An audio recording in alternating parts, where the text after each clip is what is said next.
이 서머나 교회를 오늘 7교회 가운데에서 저희들이 세 번째로 살펴보게 되겠는데, 이 서머나는 제가 지난주에 에베소 교회 이야기를 하면서 말씀드린 것처럼 이 소아시아의 에베소와 함께 경쟁 도시였습니다.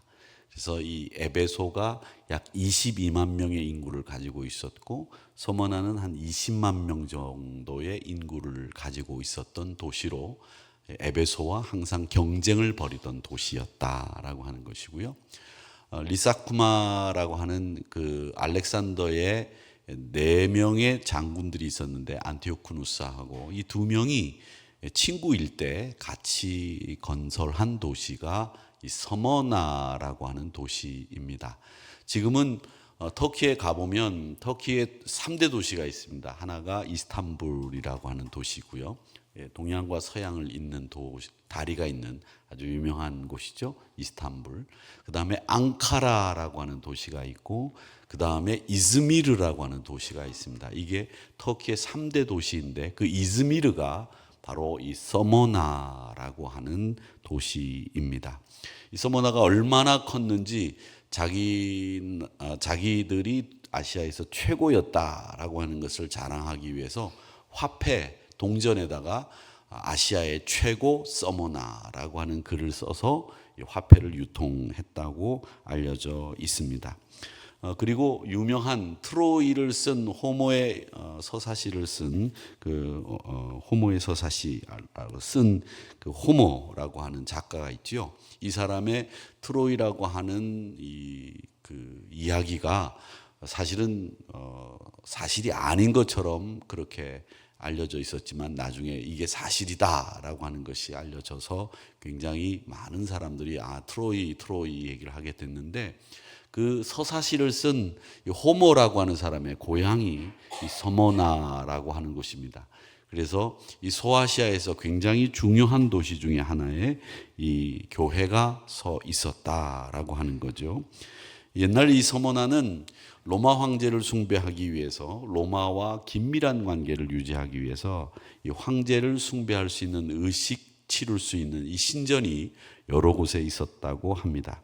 그래서 이 로마와 긴밀한 관계를 유지하기 위해서 이 관리들이 로마에 신경을 쓰는 까닭에 예배를 드리거나 기독교인들이 예수 믿기가 쉽지 않았던 도시가 이 서머나라고 하는 도시이고요.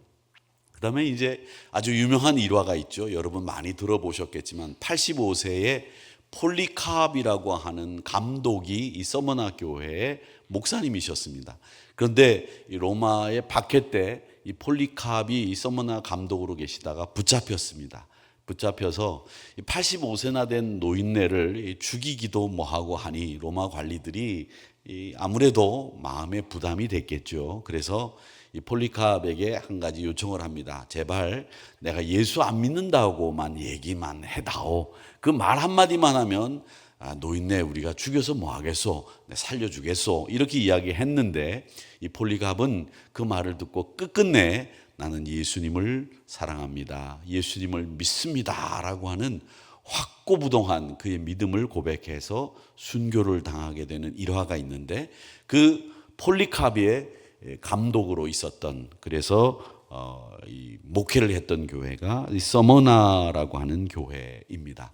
또 서머나는 역시 마찬가지로 다른 소아시아의 교회처럼 바울의 3차 전도 여행 때 세워진 교회로 알려져 있었고, 이 교회 가운데 안디옥 교회를 제외하고는 교회 조직, 즉 목회자, 감독, 또 장로님, 권사님, 집사님, 이런 이름들을 가지고 있는 직제가 제일 먼저 생긴 교회가 서머나 교회라고 알려져 있습니다. 그래서 이 서머나 교회가 가지고 있는 이 중요성은 여러 가지로 볼 때 굉장히 중요한 교회였구나. 직제가 먼저 생겼고, 폴리캅이라고 하는 위대한 목사님이 계셨고, 또 에베소와 견줄 만한 큰 도시였고, 또 이곳은 어떤 도시들보다도 믿음 안에서 승리를 이루기 위해서 나가던 아주 부요한 도시였다라고 하는 것을 우리가 알 수 있는데, 여기에 보내는 편지를 보면 우리 그리스도인들의 이 신앙생활을 하는 가운데 환난과 궁핍을 당할 때가 있다. 그럴 때 그 환난과 궁핍을 당할 때, 핍박을 당할 때 이걸 어떻게 해결하고 넘어가야 되느냐라고 하는 이 문제를 해결할 수 있는 방법을 이 서머나 교회를 통해서 알 수 있습니다. 여러분, 요즘은 이제 예수 믿는다고 그렇게 비인간적인 핍박을 하는 분들이 많이 없지만은, 제가 어릴 때만 하더라도 권사님들이 나오셔서 처음 시집 와서 예수를 믿다가 핍박을 당했던 이야기들을 참 많이 하셨었습니다. 지금은 뭐 핍박을 하지 않아도 그냥 알아서 교회를, 남편이 싫으면 안 나오시는 분들이 많이 계신데, 그때는 남편이 교회를 못 나가게 하더라도 기어코 교회를 나와서 예배를 드리고 가시는 권사님들이 많이 계셔서 그 집안을 교회 안으로, 믿음 안으로 다 인도해서 온 집안을 구원시키는 이런 권사님들이 참 많이 계셨습니다. 요즘은 이런 권사님들을 참 찾아보기가 힘들어서 참 염려스럽고 걱정이 됩니다. 요즘은 남편이 교회 나가지 마라 그러면 기어이 교회를 오셔야 되는데, 남편이 교회 오지 말라는 내색만 보여도 그냥 알아서 교회를 안 오시는 이런 분들이 참 많아서 걱정이다라는 생각이 듭니다. 그래서 또 이게 남편 이유되고 가족 핑계대는 분들이 많은데, 그런 것을 예전에는 핑계대지 않았다라고 하는 거죠. 그래서 그분들이 훌륭한지 모르겠습니다만은, 어떤 권사님은 교회를 갔다 왔는데 집 문을 안 열어주셔서 밤새 집 문 앞에서 밤을 새우고 새벽 기도를 가시는 분도 계셨고, 또 문을 안 열어주시니까 담을 넘어서 집에 들어가시기도 하셨고, 또 교회 갈 시간에 남편이 신발이 요즘처럼 뭐 이것도 있고 저것도 있어서 뭐 슬리퍼도 있고 뭐 이런 것도 있어서 여러 가지 신발을 신고 다니면 좋겠지만, 예전에는 신발이라고 하는 것이 한 컬레밖에 없고 떨어지면 또 사는 그런 가난한 시대였기 때문에 신발을 숨기면 어딜 갈 수가 없는, 맨발로 갈 수가 없는 상황에서 남편이 교회 못 가지 말라고 신발을 숨기는 통에 교회를 못 가시는 이런 일화들도, 간증들도 들은 적이 있습니다. 그렇게 핍박을 당하고 순교를 당할 때, 아니면 여러 가지 모양으로, 모양은 다르나 형태는 다르나 우리에게 다가오는 핍박 앞에서 이 서머나 교회를 통해서 어떻게 이겨나갈 수 있는가, 환난과 궁핍을 어떻게 이겨나갈 수 있는가, 이걸 배울 수 있다라고 하는 겁니다.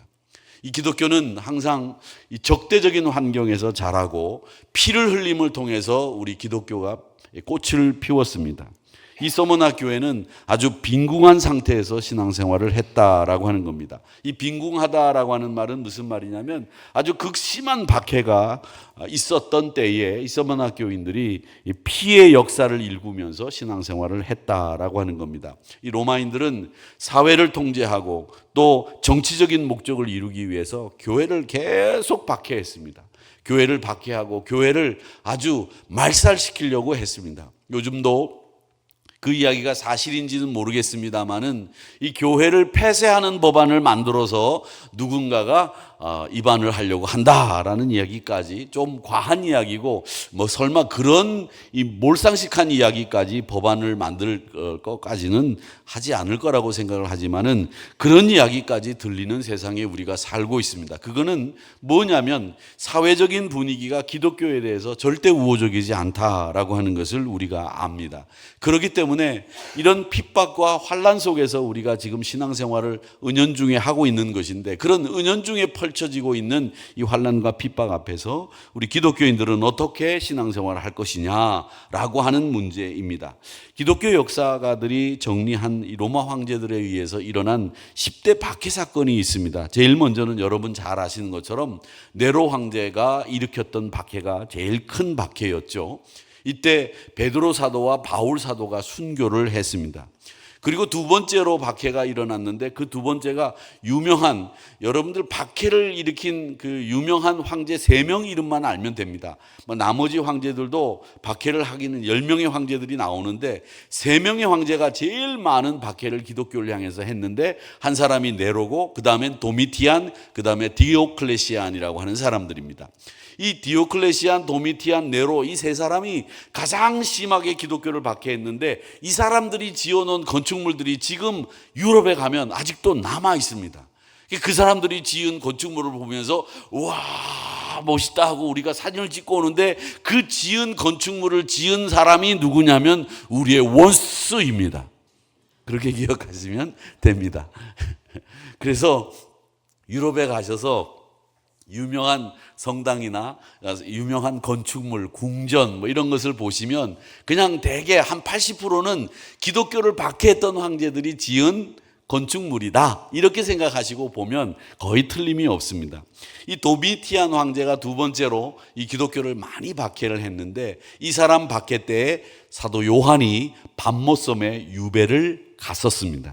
그리고 세 번째 황제가 트라이안이라고 하는 황제였는데, 이때 이 황제 트라이안이라고 하는 사람이 박해 때는 유명한 삼위일체 교리를 만들어냈던 ig나티우스라고 하는 교부가 순교를 당했습니다. 그런데 네 번째 박해가 유명한 누구냐면 마르쿠스 아우렐리우스라고 하는 역사에도 유명한 아주 로마 황제 중에는 인자한 황제라고 알려져 있는데, 이 사람은 기독교에 대해서 굉장히 배척하는 사람이었고, 이 아우렐리우스라고 하는 황제는 굉장히 철학적인 사람이었고 철학적인 사고를 하는 사람이었다고 알려져 있습니다. 막시무스, 데시우스, 발레리우스, 아우렐리안 뭐 이런 황제들이 있고, 가장 혹독한, 또 네로 다음에 가장 혹독한 박해를 했던 사람이 디오클레시안이라고 하는 황제인데, 이 황제는 이 자기 로마에다가 600명의 기독교인들을 한꺼번에 몰아넣고 밖에서 빗장을 걸어놓고 불을 질러서 600명을 한꺼번에 죽인 사람이었고요. 또 디오클레시안이라고 하는 사람이 황제가 노미가 더 어울릴 것 같아요, 저는. 그런데 이 황제는 성경책을 다 불사르게 했습니다. 성경책을 아주 싹 불살라서 기독교 서적에 아예 씨를 말리려고 했던 이 황제가 이 디오클레시안이라고 하는 황제입니다.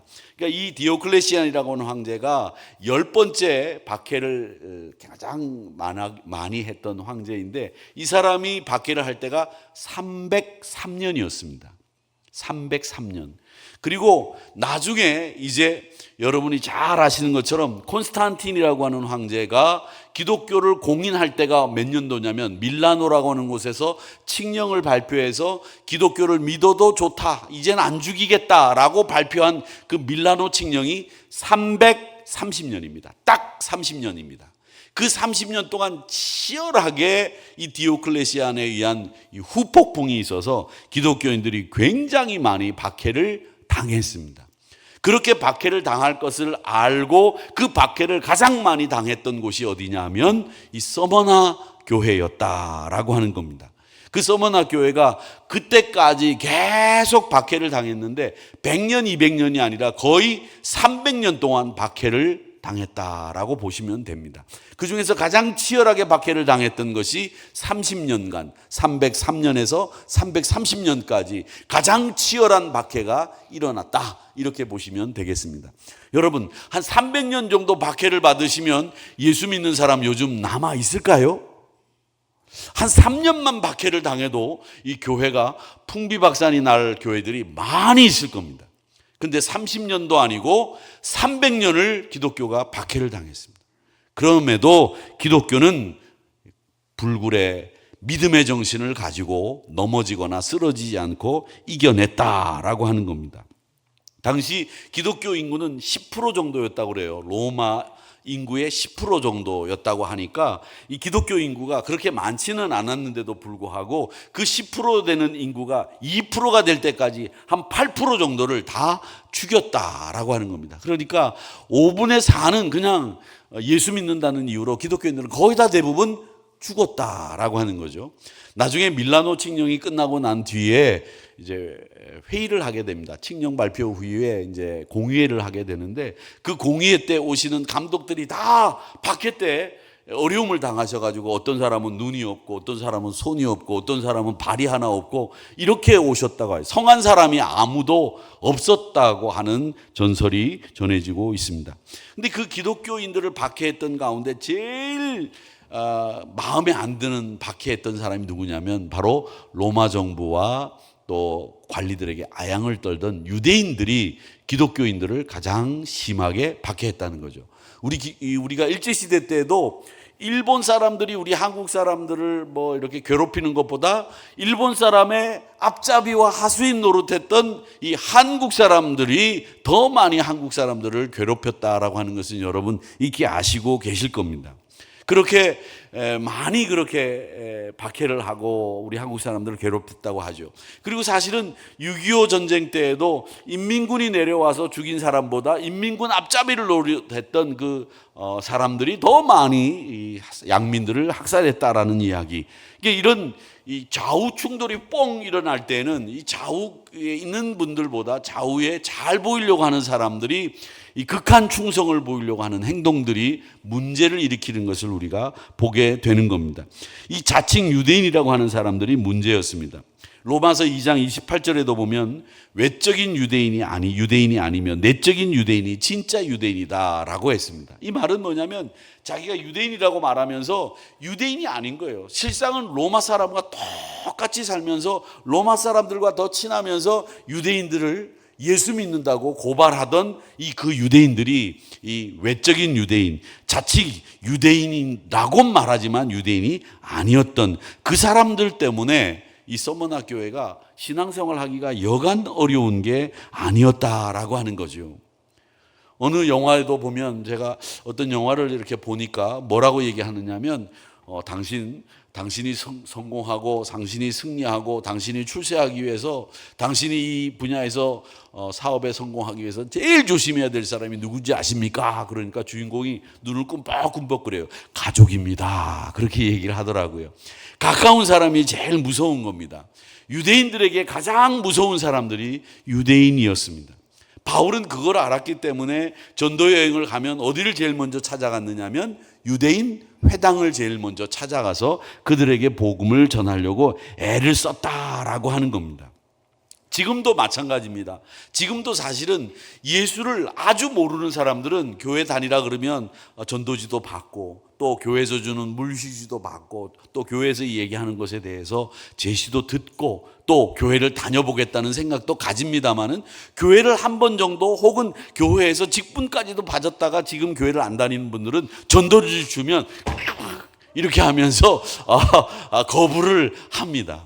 교회를 다니고 교회 생리를 아는 분들이 더 전도지를 안 받는다고 하는 통계가 나와 있다라고 하는 거죠.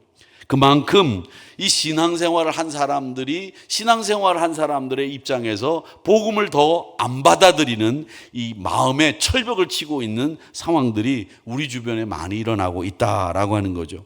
그래서 이분들을 복음화시키고 이분들을 진짜 예수님께로 다시 돌아올 수 있도록 만드는 일이 시급하다라고 하는 이야기들을 목회자들이 참 많이 하고 있습니다.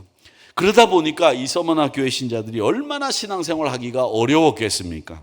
요즘은 뭐 순교당할 위협을 느끼거나 그런 환경에 있지는 않습니다만은 여러분은 얼마나 예수 믿는다는 이유로 여러 가지 이 제약을 받고 있는 상황에 빠지는 경우들이 있습니다.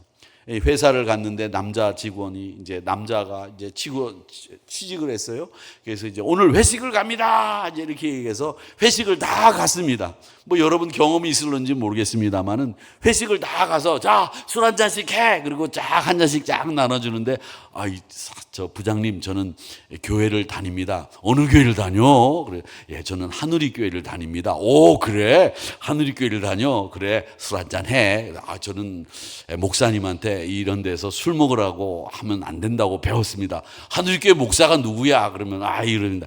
야, 나도 저 충신교회 장로야. 먹어. 이런다는 거죠. 하늘이 교회는 안 그런데 이 다른 교회 이 집사님들 장로님들이 그렇게 한다는 거예요. 근데 그런 자리에서 이걸 언제까지 끝까지 이걸 거부할 수 있느냐라는 거죠. 저도 군대를 갔는데 제가 이제 전도사였고요. 군대를 갈 때 이제 군종 주특기로 갔고 행정 주특기로 갔다가 이제 군종 특기를 받아서 이제 교회에서 근무를 합니다. 교회에서 근무를 하고 전령 근무를 하는데 이 고참들이 제가 들어가니까 저를 약 올리려고 하는 거죠. 아, 윤일병 일로 와봐. 술 한잔 해봐. 너 담배 피우냐? 그래서 아니 안 피웁니다. 담배 피워. 마 괜찮아. 이럴 때 안 피우면 언제 피우냐? 너 목사 돼서 담배 피울 수 있냐? 지금 피워야지. 이렇게 얘기를 하는 거예요. 참 어이가 없어서. 그리고 난 뒤에 이제 나중에는 그 사람들이 주로 제가 담배를 배급받는 날 다 가져가죠. 줄 서서 가져갑니다. 그래서 제발 교회 나오라고 그러면 그래도 교회 안 나옵니다. 어쨌든 이런 환경이 죽는 환경은 아니지만 교회를 다니는 것에 대해서 너무나 많은 핍박과 제약들이 이 남자들 세계에는 더 많다라고 하는 겁니다.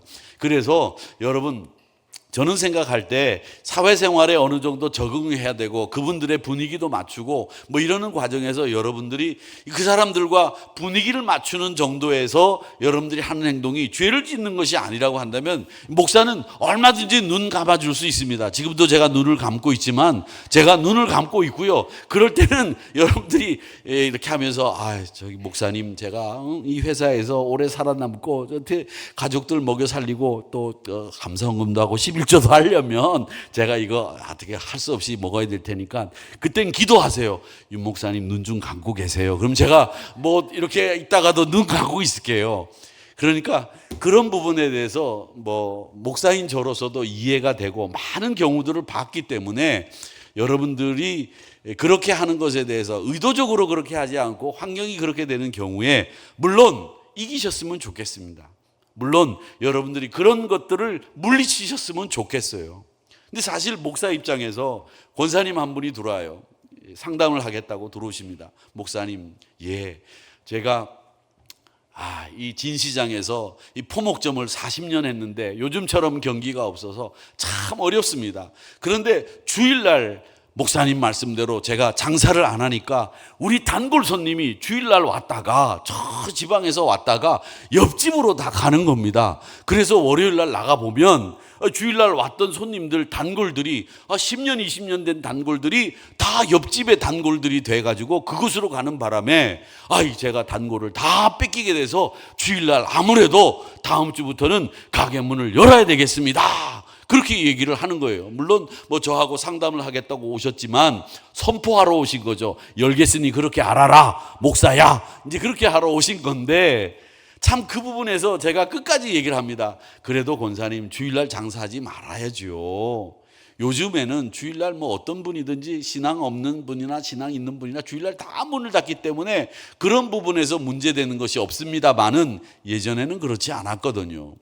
예전에는 주일날도 일해야 되는 이런 생계형의 직업을 가지신 분들이 많으셨는데 그런 분들에게 주일날 생계형의 직업을 가지신 분들에게 일하지 말라라고 얘기하는 것이 목사로서는 정말 어렵고 힘든 일이었습니다.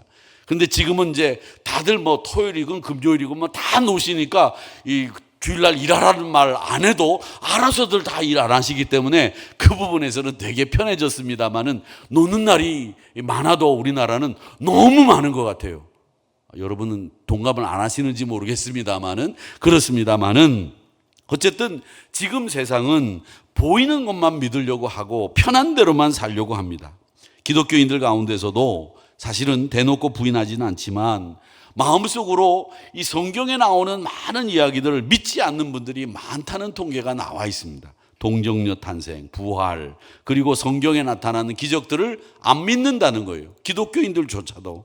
그리고 세상 사람들이 보는 텔레비전에 나오는 하찮은 마술가들이 하는 그런 마술에는 열광하고 자기들이 굉장히 과학적이라고 늘 생각을 합니다.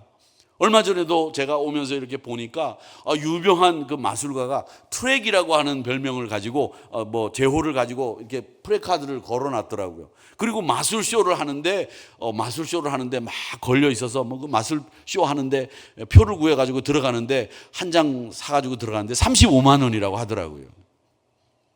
근데도 열광하면서 35만 원 주고 그 티켓을 사서 들어간다는 거예요. 만약에 우리 교회에 들어오시는데 윤창용 목사 설교 듣는데 35만 원 티켓 주고 들어와서 들으라 그러면 아마 왜 웃으세요? 금요일 날 심야기도 35만 원씩 티켓 끊고 들어오실 수 있으시겠어요? 뭘 또 그렇게 고개를 막 이렇게 지으시고 그러세요? 그럴 때는 이렇게 얘기해줘. 목사님 설교하실 때 제가 100만 원을 내고서라도 끊고 들어오려고 하면 제가 100만 원을 내고서라도 티켓을 끊고 들어오겠습니다. 아멘.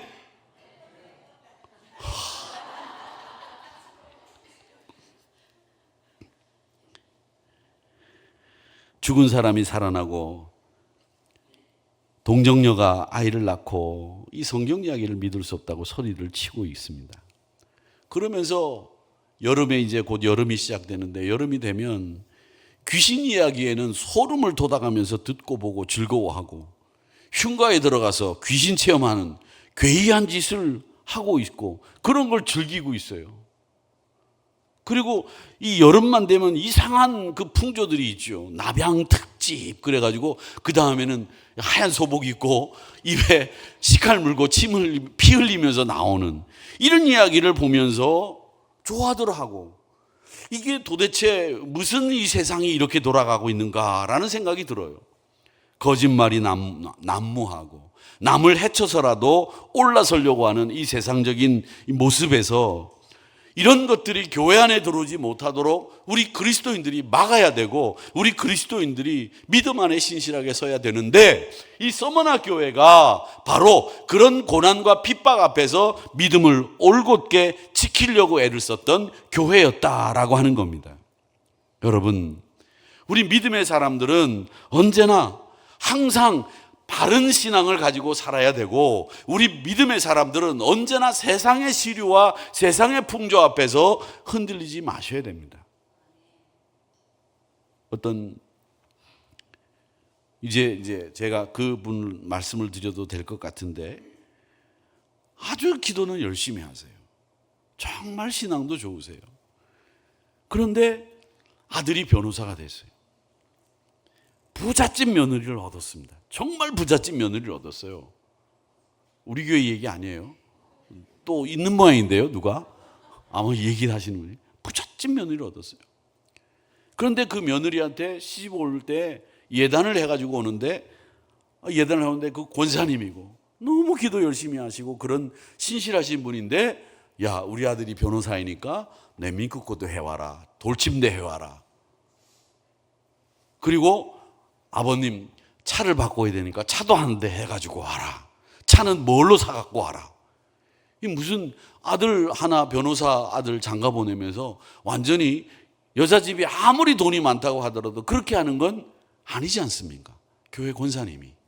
그런데 그렇게 하는 걸 보면서 제가 아무 소리를 못했어요. 권사님 그렇게 하시면 안 됩니다. 이 말을 못했어요. 왜 못하느냐? 말을 하려고 하니까 목사님이 뭐 그 혼사의 혼주도 아니고 목사님이 주는 것도 아닌데 그냥 입 다물고 가만 계세요. 그렇게 얘기하더라고요. 그런데 그건 아니지 않습니까? 그런데 이런 모습을 보면 우리 교회 교인들도 세상의 시류에 너무 많이 물들어 있다는 거예요. 내가 변호사 아니잖아요. 우리 아들이 변호사죠.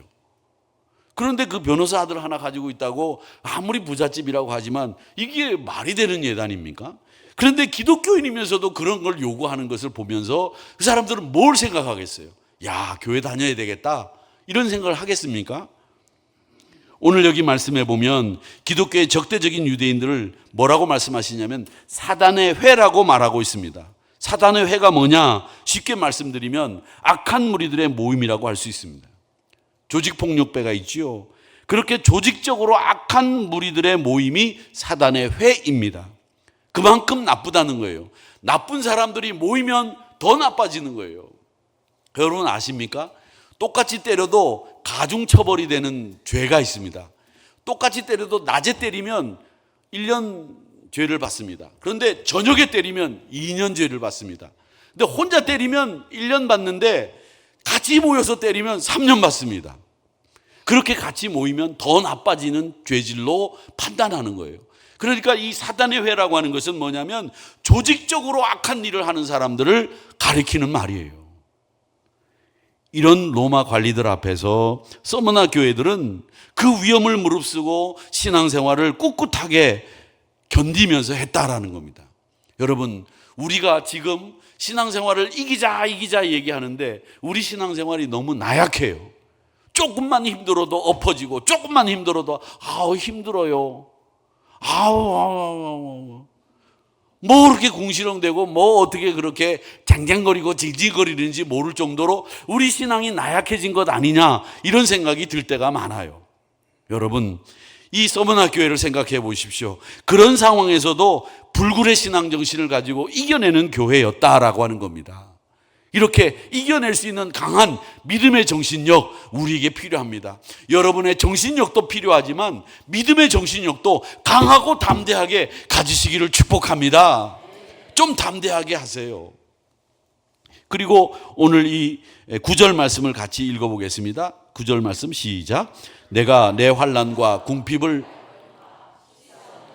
부요한 자니라. 자칭 유대인이라 하는 자들의 비방도 알거니와 실상은 유대인이 아니요 사단의 회당이라. 아멘. 우리에게는 시험이 찾아오게 됩니다. 시험이 찾아오는데 그 시험 찾아올 때 여러분, 시험이 영원히 지속되는 시험은 없습니다. 시험은 항상 제한된 시간을 갖고 있습니다. 시험은 끝나게 돼 있습니다. 언제까지 어려움 처해 있는 건 아닙니다.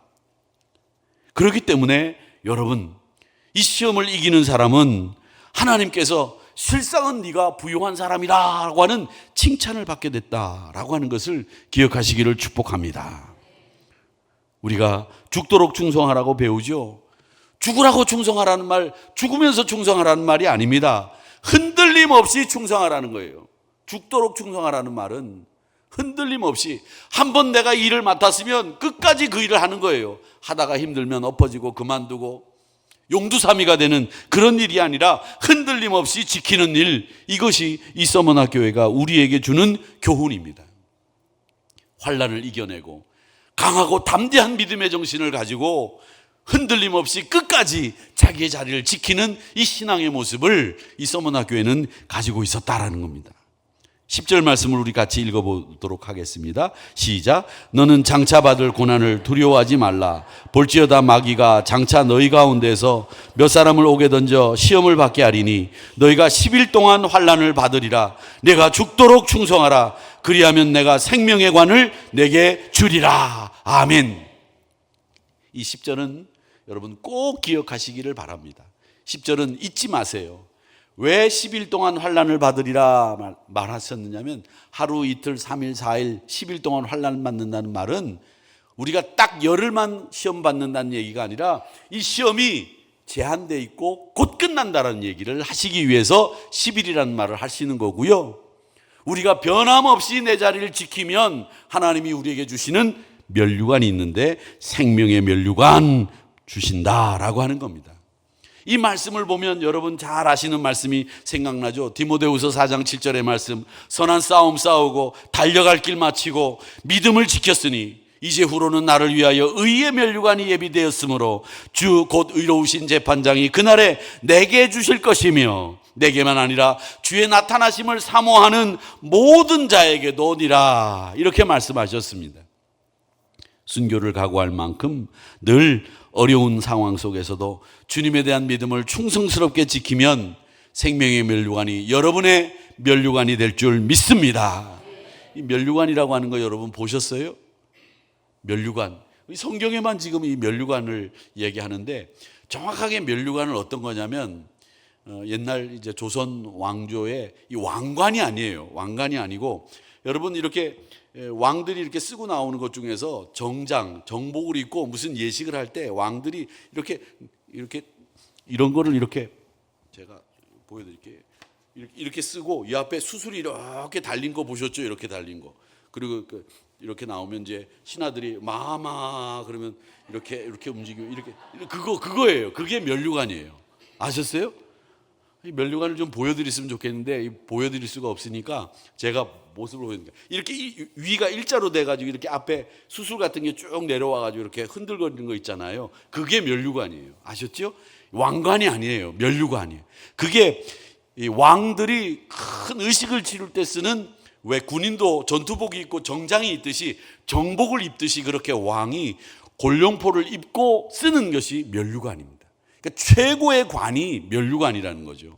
그 면류관을, 생명의 면류관을 우리에게 허락해 주신다라고 말씀하셨으니, 우리 사랑하는 성도 여러분, 이 신앙생활 때문에 환난과 궁핍, 고난 당할 수 있으나 오늘 말씀처럼, 우리 10절 말씀처럼 10일 동안 환난을 당하리라 라고 하는 이 말씀은 우리의 환난과 시험은 제한적입니다. 끝나게 돼 있습니다 라고 하는 뜻으로 죽도록 충성하며 여러분 변함없이 초지일관 신앙의 자리를 지키시면 이 생명의 면류관을 여러분들에게 주신다고 하는 이 약속을 주신 서머나 교회의 이 교훈을 여러분 가슴속에 잘 담으시고, 서머나 교회와 같은 성도와 교회가 우리 한누리 교회가 되기를 축복합니다.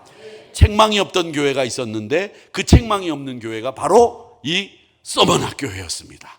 얼마나 멋진 교회입니까? 책망이 없는 서머나 교회와 같은 우리 모두가 되시기를 주님의 이름으로 축복합니다.